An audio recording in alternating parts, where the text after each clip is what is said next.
بسم الله الرحمن الرحيم. يا أيها المدثر قم فأنذر وربك فكبر وثيابك فطهر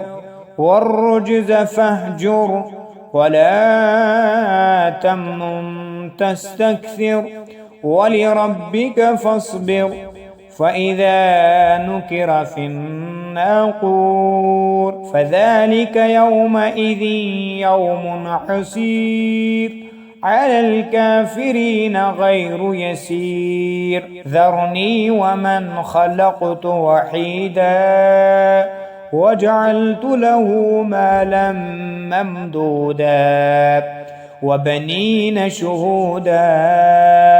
ومهدت له تمهيدا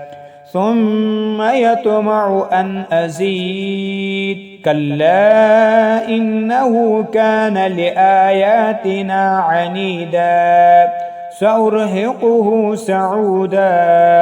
إنه فكر وقدر فقتل كيف قدر ثم قتل كيف قدر ثم نزر ثم عبس وبسر ثم أدبر واستكبر فقال إن هذا إلا سحر يؤثر إن هذا إلا قول البشر سأصليه سقر وما أدراك ما سقر لا تبقي ولا تذر لواحة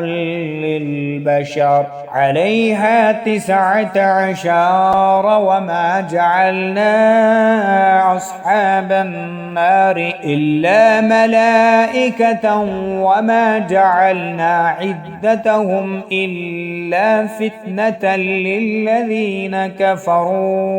للذين كفروا ليستيقن الذين أوتوا الكتاب ويزداد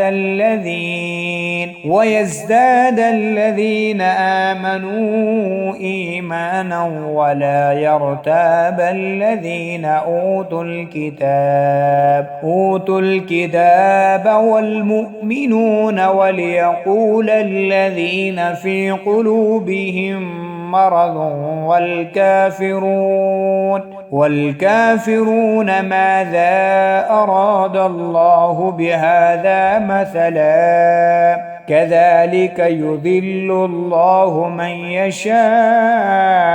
ويهدي من يشاء وما يعلم جنود ربك إلا هو وما هي إلا ذكرى للبشر كلا والقمر والليل إذ أدبر والصبح إذا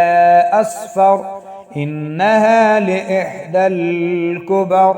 نذيرا للبشر لمن شاء منكم أن يتقدم أو يتأخر كل نفس بما كسبت رهينة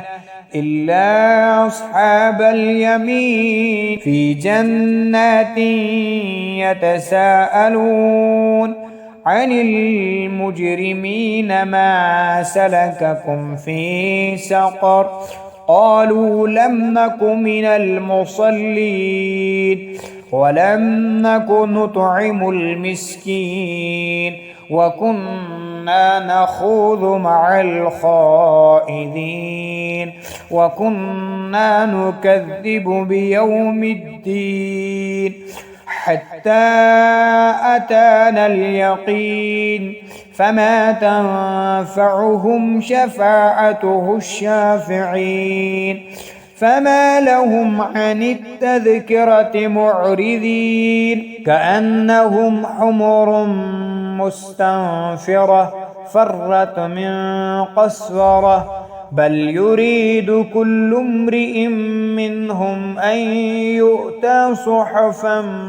منشرة كلا بل لا يخافون الآخرة كلا إن إنه تذكرة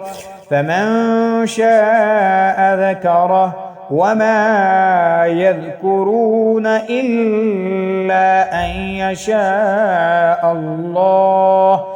هو أهل التقوى وأهل المغفرة. صدق الله العلي العظيم.